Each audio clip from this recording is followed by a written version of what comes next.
ہم انسان ہیں اور انسان سماج میں رہتا ہے.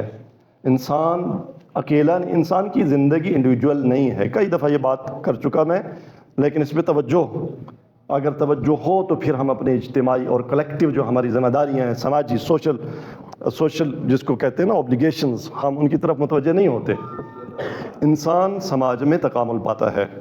کہیں شہید مطہری نے سماج اور تاریخ میں اپنی کتاب میں یہ بات لکھی ہے کہ کائنات میں حیوانوں کی زندگی میں تکامل نہیں ہے، کوئی پیش رفت نہیں ہے. حضرت آدم کے زمانے سے لے کر آج تک کبوتر کی زندگی میں کوئی تبدیلی نہیں ہے، چڑیا کی زندگی میں کوئی تبدیلی نہیں ہے، شیر اور گیدڑ کی زندگی میں، بود و باش میں کوئی تبدیلی نہیں ہے. لیکن انسان کے اندر تبدیلی ہے. تو کیسے؟ اس لیے کہ انسان کا دوسرے انسان کے ساتھ رابطہ ہے.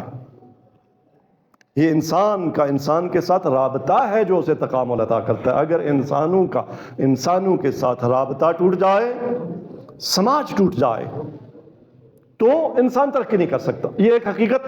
جب ایسا ہے تو سماج کا سالم رکھنا، فاسد نہ ہونے دینا سماج کو، وہ واجب ہے، وگرنہ ہم تکامل نہیں پا سکتے. یہ دنیا وہ سمندر ہے جس میں انسان تیرتا ہے. یہ دنیا وہ ہوا ہے جس میں انسان سانس لیتا ہے. اگر اس دنیا سے مراد سماج، انسان، لوگوں کے جو اکٹھ ہیں، وہ خاندان اور فیملی کی صورت میں ہوں، وہ قبیلے کی صورت میں ہوں، وہ اس سے بڑھ کر ملک کی صورت میں ہوں، یا عالمی برادری کی صورت میں ہوں، ہم نہ سمجھیں کہ اس کائنات کے کسی خطے میں لوگ فاسد زندگی گزارتے رہیں اور میں متقی رہوں گا. یہ نہیں ہو سکتا. اگر افریقہ میں انسانی سماج فاسد ہے تو برصغیر کے لوگ کمال کو نہیں پہنچ سکتے. اگر برصغیر میں انسانی سماج فاسد ہے تو افریقہ کے لوگ کمال کو نہیں پہنچ سکتے. یہ حقیقت ہے، اس کا ہمیں ادراک ہونا چاہیے، یہ ہماری نظر ہونی چاہیے. اس لیے اسلام نے بہت تاکید کی. کیوں؟ صلہ رحم، صلہ رحم، صلہ رحم، صلہ رحم. ہمسایہ ہمسایہ ہمسایہ، اللہ اللہ فی الجیران. امیر المومنین پکارتے ہیں ہمسایہ ہمسایہ، اور آپ فرماتے ہیں کہ اتنی تاکید کی سرکار رسالت صلی اللہ علیہ وسلم نے کہ ہمیں شک ہونے لگا کہ ہمسایہ ہماری میراث میں شامل ہو جائے گا. کیوں؟ اس لیے کہ یہ ہمسائیگیاں، یہ ارتباطات، یہ روابط، یہ جتنے مستحکم ہوں گے، جتنے سالم ہوں گے، جتنے صحیح ہوں گے، جتنے عادلانہ ہوں گے، اتنا میں کمال پاؤں گا.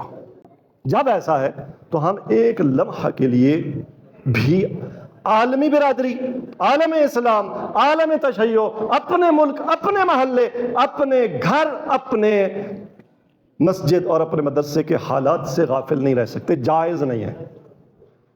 من اصبح لا یہتم بامور المسلمین فلیس بمسلم. اس سے بڑی اور کیا وعید ہو سکتی ہے سرکار رسالت میں آپ کی زبان سے، کہ جو صبح کرتا ہے لیکن اسے پرواہ نہیں ہے. کیا ہوا محلے میں، کیا ہوا، مسلمانوں کا کیا بنا، انسانوں کا کیا بنا. وہ انسان جن کے لیے لعلک باخع نفسک علی اللہ یکونوا مؤمنین، قرآن سرکار صلی اللہ علیہ وسلم آپ سے فرماتا ہے کہ تو اے میرے حبیب اپنے آپ کو گھائل کر دے گا. اتنا غم کہ لوگ مومن کیوں نہیں بنتے، کافر ایمان کیوں نہیں لے آتے. آج ہمیں پرواہ ہے کہ کوئی ملحد مومن کیوں نہیں بن جاتا. کتنے کتنے بر اعظم کافروں کے، کتنے کتنے سماج ملحدین کے، کتنا کتنا ظلم. تو ہم لاپرواہ نہیں رہ سکتے. ہمارے ملک کے حالات جو بھی ہوں، آپ کہتے ہو ریڈ لائنز طے کی جائیں. آپ اس کو آپ سمجھ رہے ہیں جو میں بات کر رہا ہوں ملکی حالات کے تناظر میں. ارباب اقتدار تم ریڈ لائنز طے کرو، ہم بھی کہتے ہیں، لیکن سب سے پہلی ریڈ لائن ملکوں میں، معاشروں میں انسان کی تکریم ہے، انسان کی رائے کا احترام ہے. تم اکثریت کی رائے کو پامال کر کے کس منہ سے ریڈ لائنز کے تعین کی بات کرتے ہو. عوام کو، لوگوں کو عزت دو، ان کی رائے کو احترام دو. اور میرا آپ کا، ہم سب کا حق ہے. اس وقت ملک کی سیاست میں نہیں گفتگو کر سکتا، صرف ایک جملے میں یہ کہہ رہا ہوں کہ تھوڑا سا غور کرنا ہے. اگر میری رائے جس کو آپ ووٹ کہتے ہیں وہ پامال ہوئی ہے تو یہ سب سے پہلا سماجی گناہ ہے. اس کا ہر صورت میں تحفظ ہونا چاہیے. میں خوش نہ ہو جاؤں کہ اب اقتدار میرے پاس آ گیا، جب مجھ سے چھن جائے تو میں کہوں ووٹ کا احترام کیوں نہیں ہے. اور جب مجھے مل جائے تو پھر بے شک ووٹ کا احترام نہ ہو. اپنی قدر جانیے. اسلام نے آپ کی رائے کو حاکمیت میں اتنی اہمیت دی ہے کہ علی بھی اقتدار پر نہیں آتے اگر رائے نہ آ جائے. غافل نہ ہو جائے آپ سے کیا لوٹا جا رہا ہے یا نہیں لوٹا جا رہا. اس طرف توجہ رہے گی تو سیاست میں اپنی جہت کا باقی تفصیلات اس میں اونچ نیچ ہوتی رہتی ہے.